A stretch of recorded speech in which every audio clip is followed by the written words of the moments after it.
छठी ढाल का हम संगान करेंगे, उसके बाद हम मीनिंग समझेंगे, उसके बाद हम भगवान पद्म प्रभु का हम जीवन चरित्र सुनेंगे। निर्लेप पद्म जीसा प्रभु, प्रभु पदम पिछाड़, प्रभु पदम पिछाड़, संयम लीधो तीर समय, पाया चौथो नाम। पदम प्रभु नित्य सवरिये, ध्यान सुकल प्रभु ध्यायने, पाया केवल सोय, पाया केवल सोय। दीन दयाल तणी दशा, हेणी नावे कोय, पदम प्रभु नित्य सवरिये, समदम उपसम रस भरी, प्रभु आप परिवार, प्रभु आप परिवार। त्रिभुवन तिलक तू ही सही, तू ही जनक समान, पदम प्रभु नित्य सवरिये।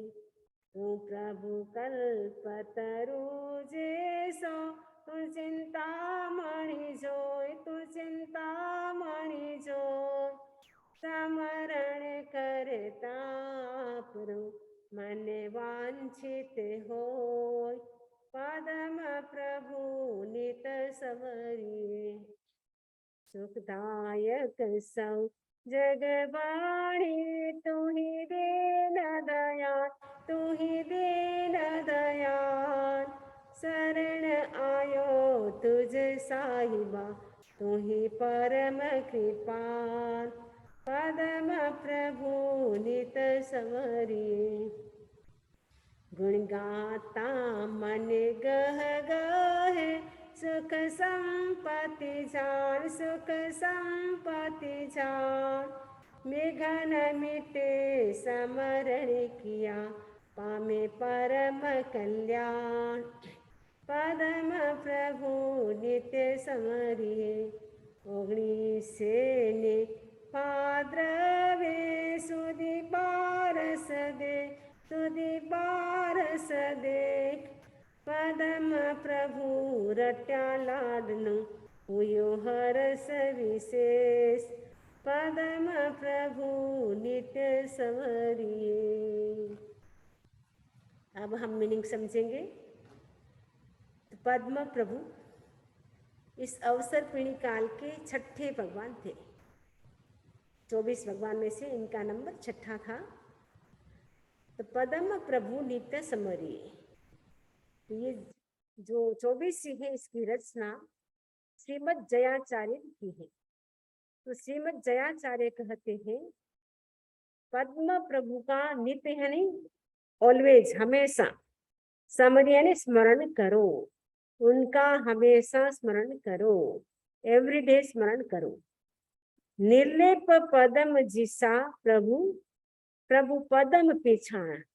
तो पद्म प्रभु कैसे थे? निर्लेप थे, पदम जैसा, जैसे पदम है नहीं, लोटस, कमल, जो वो लोटस फ्लावर होता है, जो कमल का फूल होता है, वो कैसा होता है? हमेशा निर्लिप्त होता है, यानी वो जल में रहता है लेकिन जल से हमेशा ऊपर रहता है, वो टच नहीं करता है जल को।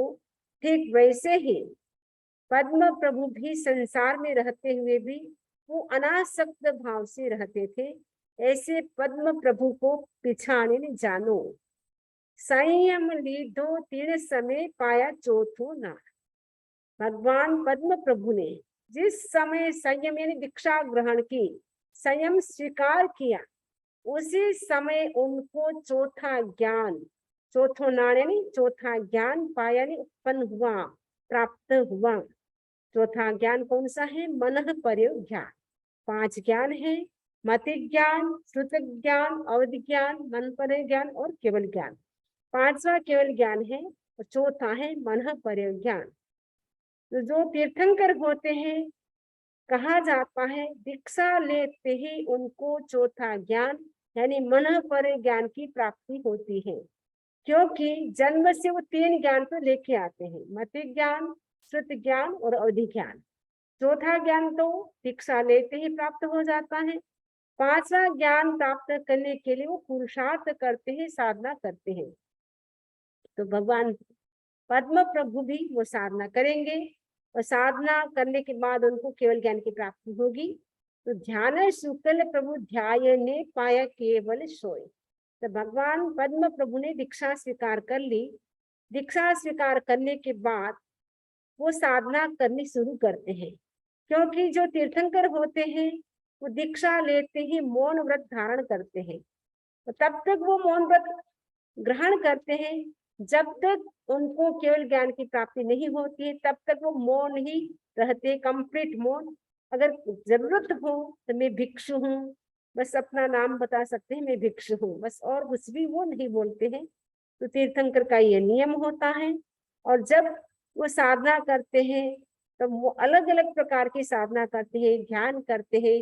ध्यान में भी अलग अलग प्रकार होते हैं, त्राटक करते हैं, अनिमेष प्रेक्षा करते हैं, डीप ब्रीदिंग करते हैं, कभी नासाग्र पे अपना ध्यान केंद्रित करते हैं, चैतन्य केंद्र प्रेक्षा करते हैं, शरीर प्रेक्षा करते हैं। ध्यान के भी उनके अलग अलग प्रकार होते हैं, तो विशिष्ट उनकी ध्यान साधना होती है। तो ध्यान के माध्यम से जितनी कर्म निद्रा होती है उतनी तपस्या से भी नहीं होती, तपस्या से भी ज्यादा ध्यान में निद्रा होती है। आचार्य महाप्रज्ञ जी कहा करते थे, एक व्यक्ति यदि 2 दिन का उपवास करता है और एक व्यक्ति आधा घंटा शुद्ध ध्यान करता है, तो आधा घंटा ध्यान एक तरफ और एक तरफ छठ, यानी 2 उपवास का लाभ आधे घंटे ध्यान से मिल जाता है। वो तब जब हम एकदम शुद्ध ध्यान करते हैं, हमारी भावों की धारा, विचारों की पवित्रता एकदम प्योर होती है, विशुद्ध भावों के साथ हम एकदम उत्कृष्ट कोटि का ध्यान करते, तब लाभ होता है। तो भगवान ने क्या किया, दीक्षा ग्रहण करने के बाद वो क्या करते हैं, ध्यान करते हैं। ध्यान के भी 4 प्रकार बताए हैं ठाणक सूत्र में। तो 4 प्रकार कौन से हैं, आर्त ध्यान, रौद्र ध्यान, धर्म ध्यान और शुक्ल ध्यान। तो भगवान कौन सा ध्यान करते, शुक्ल ध्यान करते हैं। आर्त ध्यान करने वाला व्यक्ति तो मृत्यु के पश्चात तिरंज गति में ही जाता है, और रौद्र ध्यान करने वाला मृत्यु के पश्चात श्योर नरक गति में ही जाता है। धर्म ध्यान करने वाला जी मनुष्य भी बन सकता है, स्वर्ग में भी जा सकता है। और शुक्ल ध्यान करने वाला ऊंचे देव बन सकते हैं, या वो केवल ज्ञान को प्राप्त कर सकते हैं। तो प्रभु ने क्या किया, शुक्ल ध्यान को ध्याया। तो शुक्ल ध्यान को ध्याने से उनको क्या प्राप्ति हुई, पाया केवल सोए, केवल ज्ञान को प्राप्त कर लिया। शुक्ल ध्यान करने से प्रभु को केवल ज्ञान की प्राप्ति हो गई।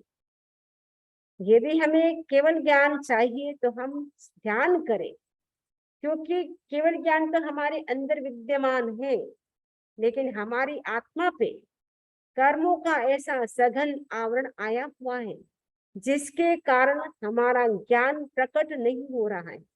ये जो कर्मों का आवरण है सघन, जो कार्मिक पार्टिकल्स हमारी आत्मा पर ऐसे सघन रूप में चिपके हुए हैं, उनको सेपरेट करने के लिए हम क्या करें, ध्यान करें।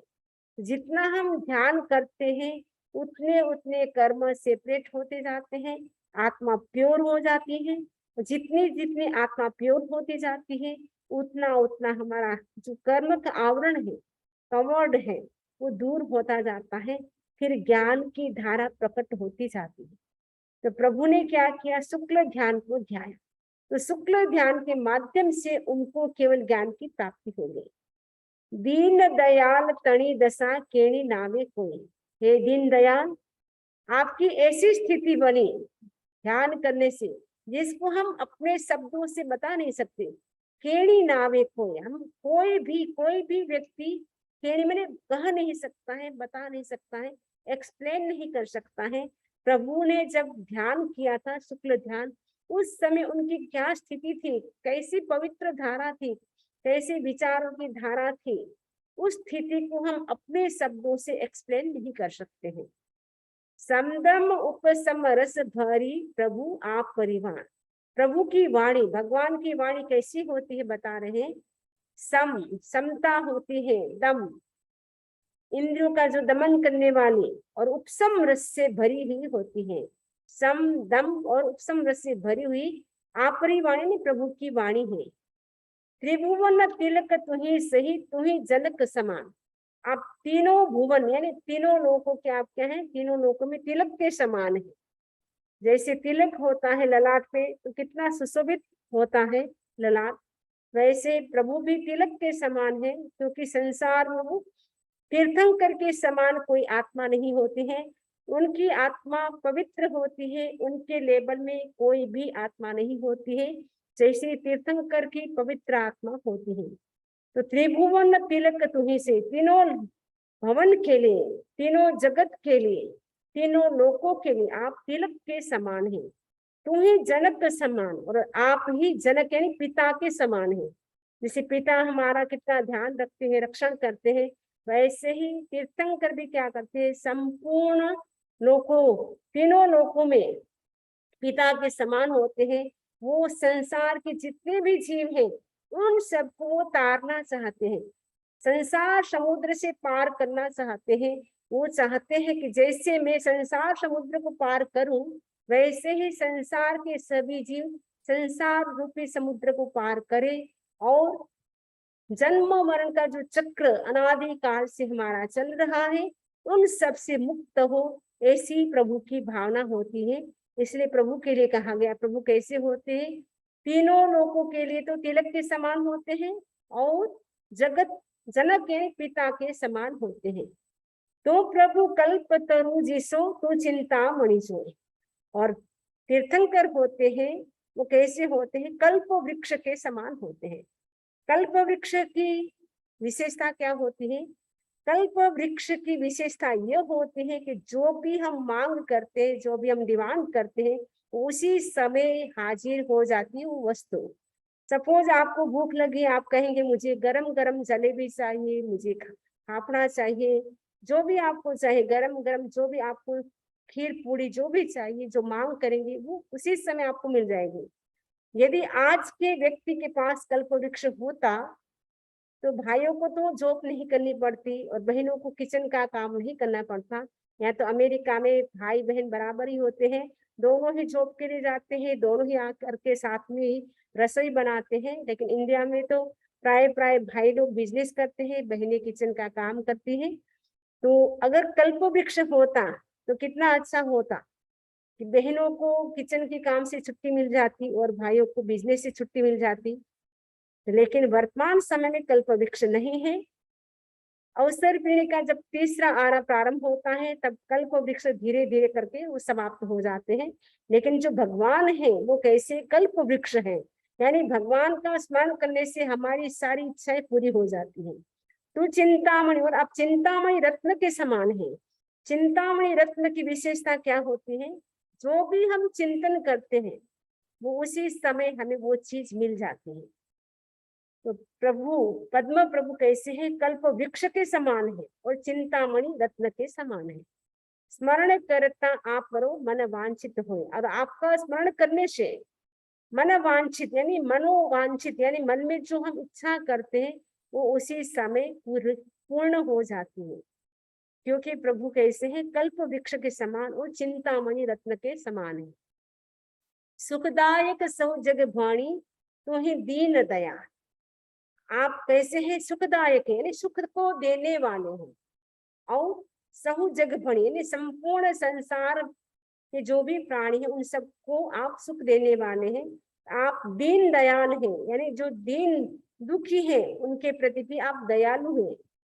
आप में करुणा है, आप करुणा के महान सागर हैं। शरण आयो तुझ साहिबा, ये साहिब ये प्रभु मैं आपकी शरण आया हूँ। तुम ही परम कृपाल, आप ही परम कृपालु है। गुण गाता मन गह गहे सुख संपत्ति जान। आपका गुण गाने से मेरा मन गह गयन उल्लसित होता है, प्रसन्न होता है, हैप्पी होता है। सुख संपत्ति जान, और आपका स्मरण करने से क्या होता है, सुख भी मिलता है और संपत्ति भी मिलती है। विघ्न मिटे स्मरण किया पामे परम कल्याण। आपका स्मरण करने से विघ्न मिटे यानी विघ्न मिट जाते हैं। स्मरण किया यानी आपका स्मरण करने से विघ्न मिटे यानी विघ्न बाधाएं सब ऑब्स्टिकल्स जो होते हैं हमारे जीवन में, क्योंकि जहाँ लाइफ होती है वो ऑब्स्टिकल्स ये आते रहते हैं। तो सारी बाधाएं विघ्न बाधाएं प्रभु का ध्यान करने से, प्रभु को याद करने से विघ्न बाधाएं भी मिट जाती है, समाप्त हो जाती है। और क्या होता है, पामी परम कल्याण। और प्रभु का स्मरण करने से व्यक्ति क्या करता है, परम यानी उत्कृष्ट कोटि के कल्याण को पाम यानी प्राप्त करता है। ओगणी सेने भाद्रवे सुधी बारश देख। ये जो इस ढाल की रचना जयाचार्य ने कब की, 1900 में की। उस दिन क्या था, महीना भाद्रव महीना था और तिथि थी बारश, भाद्र सुधी बारश थी। पदम प्रभु रत्या लाडनु हुयो हरस विशेष। इस ढाल की रचना लाडनु में की गई। राजस्थान में जो लाडनु है, नागौर डिस्ट्रिक्ट में एक लाडनु है, छोटा सा कस्बा, वहां इस ढाल की रचना की गई। और लाडनु आचार्य तुलसी का जन्म स्थल है। तो जयाचार्य ने लाडनु में रह करके इस ढाल की रचना की थी। और इस ढाल की रचना करने से क्या हुआ, उनको अपार हर्ष होता है, इतनी खुशी होती है जिसको शब्दों में भी वो भी नहीं बता सकते हैं। इस प्रकार हमारी ये छठी ढाल है वो मीनिंग की दृष्टि से पूरी हो गई है। अब इनका जो हम चरित्र हम सुनने जा रहे हैं, अब आपको मैं चरित्र के लिए आपको शेयर करती हूँ।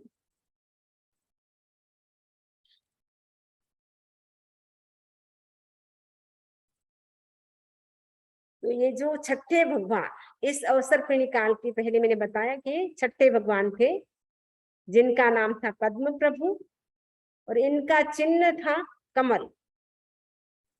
इनका नाम पद्म प्रभु क्यों पड़ा, इससे पहले हम जाने कि वो पूर्व भव में क्या थे। ये पूर्व भव में धात्की खंड क्षेत्र में राजा थे। तो धात्की खंड क्षेत्र में वो सुसीमा नाम की नगरी थी, वहां अपराजित नाम के वो राजा थे। अपराजित राजा राज्य करते हुए भी वो अनासक्त भाव से राज्य का संचालन करते थे। उनके राज्य में किसी भी प्रकार की रुचि नहीं थी, वो अनासक्त भाव से राज्य का वो संचालन कर रहे थे। एक दिन मुनिराज पधारते हैं, तो मुनिराज को देखते ही उनके मन में वैराग्य की भावना जागृत हो जाती है। तो मुनिराज के पास वो क्या करते हैं, दीक्षा स्वीकार करते हैं।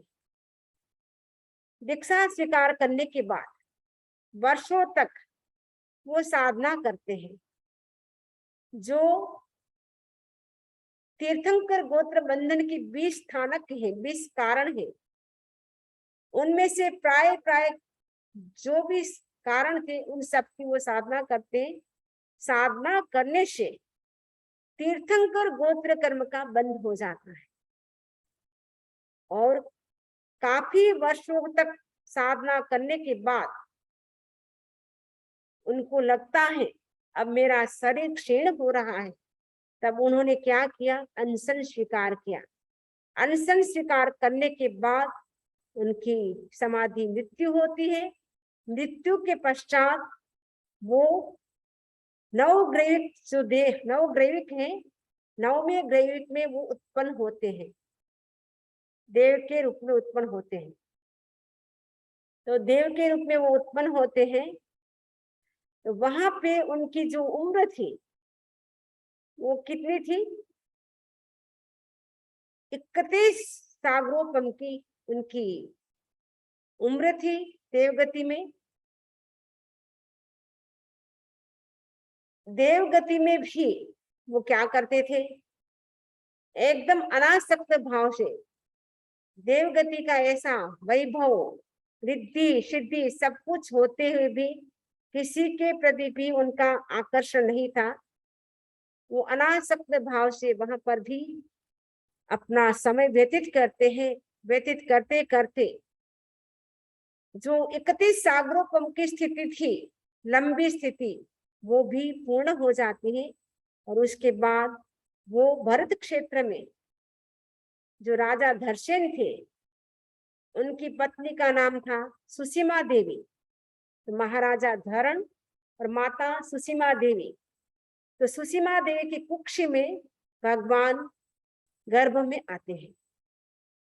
तो जैसे ही वो गर्भ में आते हैं तो माता क्या करती है, 14 महास्वप्न देखती है। दिगंबर परंपरा के अनुसार 16 और श्वेतांबर परंपरा के अनुसार वो 14 महास्वप्न देखती है।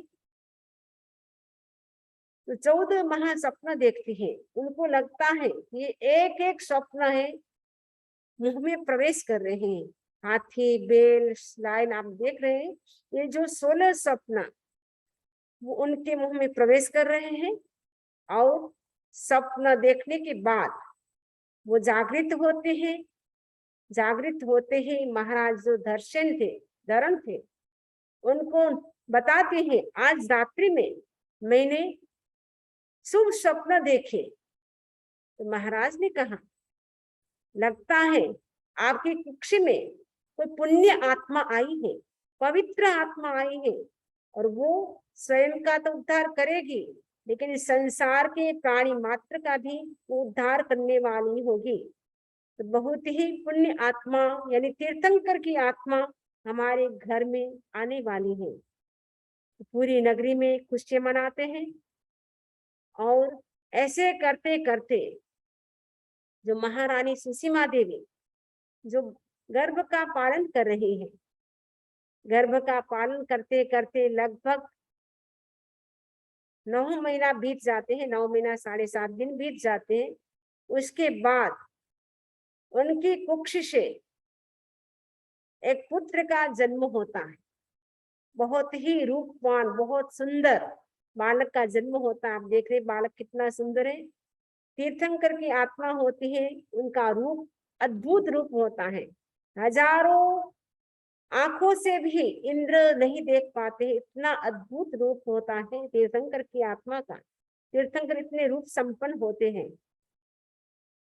तो तीर्थंकर पद्म प्रभु का भी जन्म हो जाता है। अब जन्म जब होता है, बच्चा अनाम होता है, उनका कोई नाम नहीं होता है, लेकिन जन्म के बाद उनका नामकरण भी किया जाता है। तो सोचा गया कि बालक का नाम क्या दिया जाए। तो बालक का नाम क्या दिया जाए, तो महाराज ने कहा, जब ये बच्चा गर्भ में आया था, उनकी माँ को एक इच्छा हुई थी कि मुझे पद्म जो यानी कमल जो है उसके ऊपर सोना है, कमल की सया पर मुझे सोना है। लोटस फ्लावर है उसके ऊपर मुझे सोना है, लोटस की सया पर मुझे सोना है। तो वो इच्छा उत्पन्न हुई थी और उस इच्छा को माता ने पूर्ण भी किया था। इसीलिए इस बालक का नाम पद्म रखा जाए।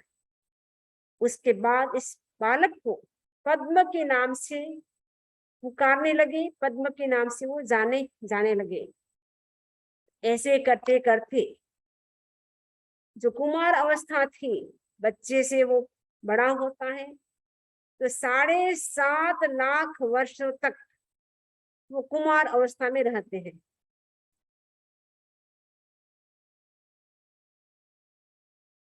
और उसके बाद वो युवा अवस्था में प्रवेश करते हैं। युवा अवस्था में प्रवेश करने के साथ ही उनकी अनेक कन्याओं के साथ शादी भी हो जाती है। और भगवान जो पद्म प्रभु थे, वो काफी वर्षों तक यानी 21.5 लाख पूर्व तक वो क्या करते हैं, राज्य का संचालन करते हैं। क्योंकि टोटल उनकी आयु है 30 लाख पूर्व की। तो उनकी हाइट कितनी थी, 250 धनुष प्रमाण। भगवान ऋषभ की थी 500 धनुष प्रमाण और इनकी होगी हाइट 250 धनुष यानी आधी होगी। क्योंकि अवसर पीढ़ी काल में हर चीज उतरती होती है, यानी ह्रास होता जाता है हर वस्तु का। तो हाइट में भी कमी आ गई, 250 धनुष प्रमाण हो गई। और उनका जो वर्ण था, यानी भगवान पद्म प्रभु का जो कलर था, वो रेड कलर था, लाल वर्ण का था, यानी गोल्ड जैसे लाल वर्ण होता है वैसा कलर था। राज्य का संचालन करते करते एक दिन उनके मन में आता है कि मैंने इतने सालों तक राज्य का संचालन किया है। एक दिन क्या होता है, वो जाते हैं अपने, जहां उनका जो हाथी था, प्रिय हाथी, वहां पे जाते हैं। देखा, अरे ये हाथी ऐसे कैसे हो गया, इतना सबसे उसको प्रिय हाथी था। और हाथी को देखा, हाथी का शरीर एकदम शिथिल हो गया, और देखते देखते हाथी की मृत्यु भी हो जाती है। जैसे ही हाथी की मृत्यु हो जाती है, उनके मन में वैराग्य की भावना जागृत हो जाती है। चिंतन करते, अरे ये संसार कैसा क्षणिक है, सब कुछ क्षणिक है, यह कोई भी शाश्वत नहीं है, कोई भी परमानेंट नहीं है। सारे संयोग वियोग में बदल जाते हैं, सब अनित्य है। अनित्य भावना का चिंतन करते हैं, वैराग्य उत्पन्न हो जाता है। और नौ लोकांतिक देव भी उनको कहने के लिए आते हैं, अब प्रभु अपना उद्धार करें, क्योंकि ये शरीर नश्वर है, अब इस संसार में रहने में फायदा नहीं है। अब आप जन कल्याण करें, धर्म कल्याण करें, धर्म का प्रवर्तन करें, क्योंकि ये नियम है। जब तीर्थंकर की आत्मा दीक्षा लेने वाली होती है, तब उनको नौ लोकांतिक जो देव होते हैं प्रभु को संबोधन करने के लिए आते हैं। प्रभु अब जागो, उठो। प्रभु तो जागे हुए होते हैं, फिर भी वो व्यवहार है, इसीलिए वो कहने के लिए आते हैं। और उसके बाद प्रभु क्या करते हैं, 1 साल तक वर्षिदान देते हैं, क्योंकि समय की गति तो चलती रहती है। ऐसे करते करते 1 वर्ष का समय भी उनका पूर्ण हो जाता है। तो कार्तिक कृष्णा त्रयोदशी के दिन, यानी प्रभु क्या करते हैं, कार्तिक कृष्णा त्रयोदशी के दिन क्या करते हैं, वो दीक्षा स्वीकार करते 1000 राजकुमारों के साथ, राजा और राजकुमारों के साथ, 1000 व्यक्तियों के साथ वो दीक्षा स्वीकार करते हैं। क्योंकि जब वो राजा होते हैं तो उनके अनुयायी होते हैं, वो भी उनके साथ दीक्षा के लिए तैयार हो जाते हैं। तो पद्म प्रभु के साथ भी लगभग 1000 लोग दीक्षा लेते हैं। और उनकी जो दीक्षा लेते हैं, तब उनकी जो पालकी होती है, सेविका होती है, वो क्या है, उनकी सेविका को देवता नहीं उठाते हैं, मनुष्य ही उठाते हैं। तो भगवान की सेविका को भी मनुष्य उठा करके जा रहे हैं। और चलते चलते एक वन आता है जिसका नाम था मनोहर वन। उस मनोहर वन में क्या करते हैं, भगवान वहां उतरते हैं। उतरने के बाद वो क्या करते हैं, पंच मुष्टि लोच करते हैं, क्योंकि जो भी दीक्षा लेते हैं वो क्या करते हैं, पंच मुष्टि लोच करते हैं, अपने हाथों से लोच करते हैं। और लोच करने के बाद प्रभु तो क्या करते हैं, दीक्षा ग्रहण करने के बाद प्रभु तो अपने ध्यान साधना में लग जाते हैं। तो लगभग इन्होंने दीक्षा ग्रहण की, दीक्षा लेने के बाद वो ध्यान साधना में लग जाते हैं। और ऐसे करते करते उनको केवल ज्ञान की प्राप्ति होती है। यानी दीक्षा लेने के बाद जब दीक्षा ली, उस समय उनको 2 दिन का उपवास था। और प्रथम आहार दान मंगलपुर में सोमदत्त ने दिया, प्रथम आहार। तो उसके बाद प्रभु तो विहार करते करते एक गांव से दूसरे गांव जाते हैं। और प्रभु ने जब आहार किया सोमदत्त ब्राह्मण के वहां, सोमदत्त राजा के वहां, तो वहां पे क्या होती है, 5 प्रकार के फूलों की वर्षा होती है। 5 प्रकार के फूल होते हैं, उनकी बारिश होती है, क्योंकि देवता होते हैं। वो जब तीर्थंकर आहार करते हैं तब क्या करते हैं, 5 प्रकार के फूलों की बारिश करते हैं। तो उस समय 5 प्रकार के दिव्य प्रकट होते हैं। उसके बाद भगवान तो ध्यान में लग जाते हैं। ऐसे करते करते 6 महीने तक कठोर साधना करते रहे। उनका छद्मस्त काल मात्र कितना था? 6 महीना, 6 मंथ। केवल 6 महीने तक ही उनको ध्यान साधना करनी पड़ी। और 6 महीने के ध्यान साधना में उन्होंने क्या किया? जो कर्म थे, घाती कर्म थे, उन कर्मों को नष्ट कर दिया। यानी ज्ञानावरणीय, दर्शनावरणीय, मोहनीय और अंतरा, ये 4 घाती कर्म है। तो प्रभु ने सबसे पहले मोहनीय कर्म को नष्ट किया, फिर ज्ञानावरणीय, दर्शनावरणीय और अंतराय 4 घाती कर्म का क्षय किया। उनको चैत्र शुक्ला पूर्णिमा के दिन केवल ज्ञान की प्राप्ति होगी। तो केवल ज्ञान की प्राप्ति हो जाती है। और केवल ज्ञान प्राप्त होते ही भगवान ने क्या किया? देशना देना शुरू की। भगवान का जो कल्याणक मनाने के लिए, दीक्षा कल्याणक मनाने के लिए भी देवी देवता आते हैं, जन्म कल्याणक मनाने के लिए भी आते हैं। वैसे ही केवल ज्ञान जब प्राप्त होता है प्रभु को, तब देवी देवता केवल ज्ञान महोत्सव मनाने के लिए भी स्वर्ग से आते हैं। अनेक देवी देवता आते हैं केवल महोत्सव मनाने के लिए। और जैसे ही उनको केवल ज्ञान की प्राप्ति होती है, तो सबसे पहले वो क्या करते हैं? तीर्थ की स्थापना करते हैं। तो तीर्थ की स्थापना करते हैं, उसी में ही अनेक साधु साध्वी श्रावक श्राविका बन जाते। तीर्थ यानी साधु साध्वी श्रावक श्राविका, ये 4 तीर्थ की वो स्थापना करते हैं। और ऐसे करते करते लगभग 1 लाख पूर्व का जो आयुष्य बाकी था, कुछ कम, उतना आयुष्य पूर्ण करते हैं। और लास्ट में 1 महीना जब बाकी था, तब वो सम्यक सीखत चले जाते हैं अनेक साधुओं के साथ। और भगवान को 1 महीने का संधारा आता है, यानी 1 महीने तक अनशन में रहते हैं। उसके बाद उनको केवल मोक्ष की प्राप्ति हो जाती है। यानी जो अघाती कर्म थे 4, उनका भी वो नाश कर देते हैं। यानी उनका जो परम और चरम लक्ष्य था मोक्ष प्राप्त करना, वो हम सबका जो लक्ष्य है वही उनका लक्ष्य भी था, वो प्राप्त हो जाते हैं। और ऐसे करके प्रभु की टोटल आयुष्य कितनी थी? 23 लाख पूर्व की थी।